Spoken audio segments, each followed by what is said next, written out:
Tak ahoj, jmenuji se Kuba a toto je moje první sebeprezentační video a mám na něj jenom asi 2 minuty, takže to musím říct opravdu šmahem. Takže všichni mi říkají Kuba, občas mi říkají Jakube, to nemám zase tak moc rád. A nejradši mám asi, když se mi říká Xavík nebo Xavier, jelikož to je taková moje přezdívka užívaná od doby, kdy jsem jedné paní profesorce na biologii řekl, že se jmenuji Xavier a ona nevěděla, jak se jmenuji a pak mě tak nazývala vlastně po zbytek školního roku.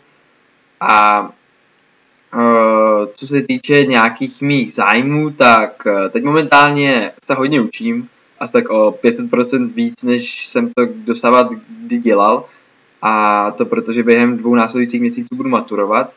A v rámci toho učení taky hodně prokrastinuju, takže v lepším případě to bývá formou různých sportů. Hraju rekreačně squash a florbal, a jezdím hodně na kole a taky občas jezdím na běžkách, která to už teď moc nejde. A taky se hodně věnuji počítačovým hrám a občas trošku čtu, protože mě to docela baví, i když teda nečtu moc rychle, ale baví mě to. No. Tak teď bych se měl asi dostat k těm odpovědem na otázky, kdo jsem. Tak co o mě řekli spolužáci? Já jsem tady něco našel, tak spolužák, který mě zná 8 let, s ním jezdím hodně takhle třeba na lyže, do hor a tak.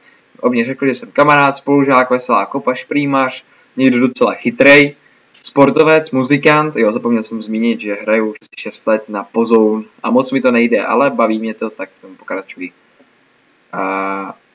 Nechtěl říkat už nic hlubokomyslného, jelikož asi po mně není moc potřeba nějak hluboce přemýšlet. Další spolužák o mě řekl, že jsem kámoš do všech situací, jsem schopný adaptovat se na různé druhy party a zároveň i na tiché prostředí. A neberu moc věci seriózně, ale když něco seriózně beru, tak je to fakt hardcore. To je asi pravda. Jeden mladší kamarád o mě prohlásil, že jsem nezodpovědný pseudointelektuální milovník infantilních zábav a koček. Kočky máme doma 3 a tak min bohužel nezbývá asi nic jiného, než tak nějak mít rád. Jedna nejmenovaná příbuzná mi napsala, že jsem nejlepší brácha, kterého má a že jsem kluk, který v sobě má víc, než si myslí. A že jsem bytost, která velmi bystře vnímá druhé lidi. A že jsem někdo, s kým se cítí jako doma. Už bohužel u nás doma nebydlí. A další budoucí příbuzný, ještě ne, o mě řekl, že jsem roztržitý koumák. Asi si to budeme muset ještě nějak ujasnit.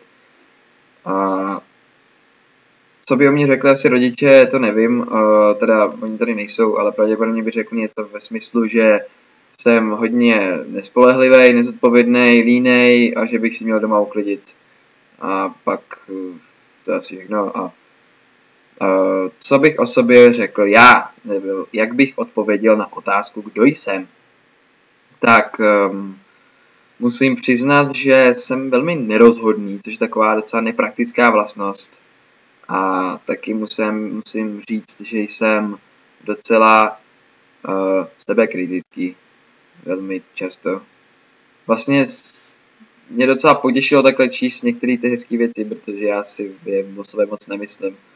Když jako já do určité míry musím říct, že jsem vlastně docela fajn, možná na nějakých party, nebo občas bývám vtipnej. No, těžko říct. Asi jo. No a to je asi ode mě tak jako všechno, tak doufám, že jsem vás úplně neudunil k smrti a těším se na kurz. Ahoj.